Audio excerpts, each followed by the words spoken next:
Hey guys, and welcome back to the channel. Today we have a Himiko reverse deck profile. I think this deck is pretty interesting as it gives you a really fast, early OTK option. Your Himiko is very defensive, helps you play the long game. We got some really cool support from V Collection.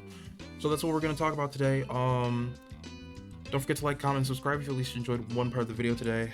Let's waste no time. Okay guys, so let's go ahead and get into the deck profile first. We have grade 3s. We play 4 copies of the reverse. Now, some people only like to play 4 copies of the reverse. We also have 4 copies of base Himiko as well. So some people only prefer Himiko and some people only prefer reverse.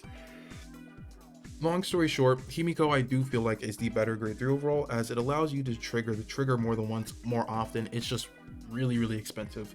So we have reverse here as a more defensive piece, a follow-up to build soul again, so we could ride Himiko turn 3.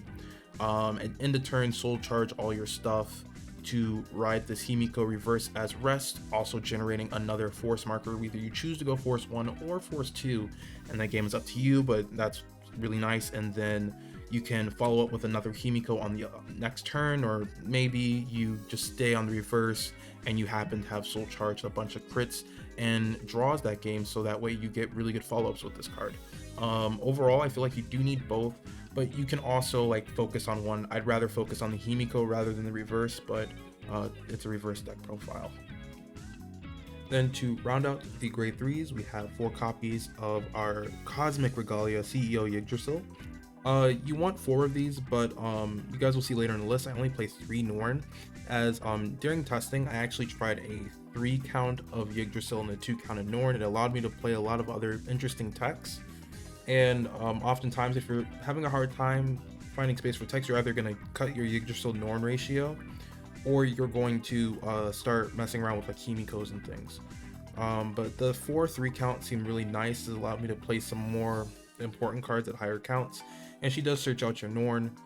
But you do need to see this card. It's really important, especially since if you opt to ride your reverse over your base Himiko, it soul charges everything on your board. So if you set up a Norn plus Yggdrasil on board, it'll all go into soul. So having 4 of these makes sure that you can continue to push your game plan, even if you have to go minus on your board due to Himiko reverse. We have 4 copies of Gleipnir in the grade 2s. Let's center that for you guys. I was originally playing 3, but you really want 4 of this. This is one of your main ways to get important key pieces out of your soul. This is really important too in this deck, because your reverse requires you to soul charge all of your units on rear to ride her as rest over the Himiko. It's a little expensive if you ask me, but also she can trigger stuff from soul on your opponent's turn, so trade-off. So if you do end up having to soul charge your Yggdrasils or Norns and stuff, you can use the Gleipnir to make follow-up plays on your following turn, even if you have to go Himiko to not lose from aggro turns. We have also 3 copies of the Ulysses, and we have 3 copies of Norn. This rounds out our grade 2s at 10. I wish I could play more, but there's just not enough space in the deck, and frankly you really only need 2 Norns thanks to things, some of your grade 1s and also your Gleipnir. Yeah, so basically this helps you grade 2 game. It gives you 2 soul, helps you dig through your deck for pieces. It's a great card. You want at least 3 of these, but you don't want to ride him, so 3 is more than enough. You have the Norn here. It's searchable by the Yggdrasil, so you don't need too many of these. But when I was playing the 3-2, so 2 Norn, 3 Yggdrasil, I kept soul charging all of my Norns, and then I would have to choose between putting back triggers or putting back Norns with my grade 1 Valencia. So I upped it to 3, but you can also just play a 3-2 count as it works. And the grade 1s, we have quite a few to just kind of help keep the engine consistent. Cider, probably the best card from the new support, and then Valencia from last V Clan collection for Genesis. I want to talk about these first. So basically your Valencia is really good as it's one of your easiest ways to manually soul charge a crit. And then you have the Cider, which basically after boost you can soul charge 1, bounce it to hand, or soul charge 2 and leave it on board. So it gives you the option, it helps you reach that Himiko 6 soul, so your whatever trigger you're going to do for Himiko plus the other 5 to soul blast with skill. And then yeah, just to kind of explain the Valencia a little bit more clearly, oftentimes you'll see your starting hand and you want to keep 1 crit plus Valencia, so that way on your rear guard column you could do a 13k column using the crit plus the Valencia, which on an 8k over your opponent's 8k is kind of annoying the guard, so they usually take it unless they have like a lot of shield value in hand. And then these Golden Soul, Valencia will draw you a card, and it sets up Valencia for your late game. You don't always want to do this play, but it is a pretty easy way to manually get the crit into soul. After that, we have just 3 skulls because that's all we had space for. As it searches for your Yggdrasils, your Himikos, and your Himiko reverses. Amazing card, you need it. And then starter, I'll go over it now, doesn't matter, pick whichever is your favorite. We have the Genesis Ham Sasuke, or I guess it's a bird, it's not a hamster, but you know, that happened.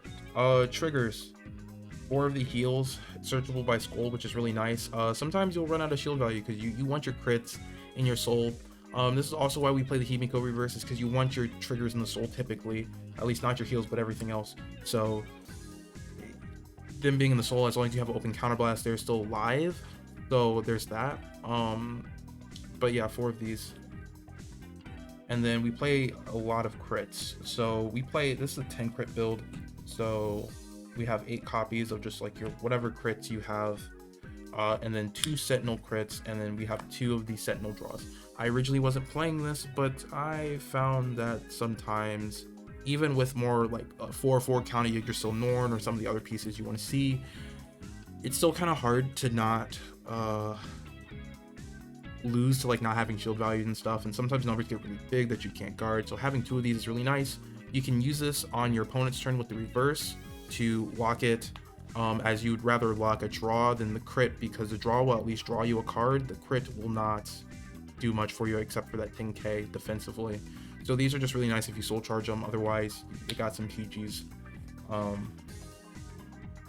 There's that. And then markers, my force 2s, or my force 1s are with my Bermuda deck. Typically I like going force 2, as it means I can spread the triggers more evenly with the Himiko. And typically you usually won't get to more than 3 force markers, because if you're at a game state where there's more than 3 force markers on the board, you're probably struggling, as you just want to kill them really fast. That's the name of the game. Next we'll get into techs and a couple other things to help you guys decide how you want to play your Himiko list. So next we have just a couple of techs that you guys can play if you're like either cutting Himikos, or maybe you're looking for other ways to selective soul charge in the deck. So kind of to go over that, let's say you only want to focus on Himiko reverse. I think Vine is pretty good. I did play, I took it to my locals one week with the Vine, no base Himikos, just Himiko reverse. I didn't really like it. I rather prefer just to play Himiko and Himiko reverse in the same list, but this is also another option, and it gives you more grade 2s, which is pretty nice, more shield value. Here's a couple of options if you're looking for more ways to selective soul charge. So you have the Arctic, which is an amazing card for this deck, as on place you look at the top 2 cards of your deck, you'll put 1 into soul, and then the other one will stay on top of the deck. This is just an amazing card. Also when your Vanguard swings, it gets plus 5k, and this too, so you can help your Vanguard hit better numbers, which is super relevant, especially when you have the Himiko triggering a crit 3 times. You can often like put 1 power on the Himiko, and then put a the 5k using the Arctic if you have at least 1, which makes a 28k column for that Himiko. And then it forces them to overguard it if they're afraid that you're going to hit crits. We have Prometheus here, which is basically this, but this needs to swing to give the Vanguard the power. It's just a grade 2 option, but I prefer the Arctic. Last but not least, I had to get a PNG for this because I actually don't own any copies of this, but I did test this a little bit with CFA. So this card is basically going to reduce your soul blast cost by 3. Very good card. It's just since this list it's focused on Himiko, but because Himiko Reverse is definitely a pivot from the Soul Blasting strategy, I just felt like it was out of the way. I'd rather get more value out of playing like more Norns, more Gleipnirs, rather than playing like a 2 or 3 of this grade 1 so I can consistently see it. But again, like if you're focusing purely on Himiko, I think this card is amazing. Even with the reverse in the list, I think this card is still amazing. I'll let you guys decide for yourself which of these techs you want to add in, but hopefully this is a little bit of food for thought and that it helps you guys craft the list for you. Anyways, guys, that's the video for today. I really try to do my research, but sometimes I miss things. So if there's a tech or really key card that you like in your list that I'm not playing, please let us know in the comments below, as it helps everyone, especially with Springfest on the way. I know for sure there's one guy bringing Himiko, and hopefully he will be our champion for Springfest, really showing off the list. I had a lot of fun playtesting this, and it was a nice deviation from Valkyrian and some of the Bermuda decks that I've been playing in V. So with that being said, we're gonna head out. Guys, please be safe. It's getting warmer, and take care of yourself.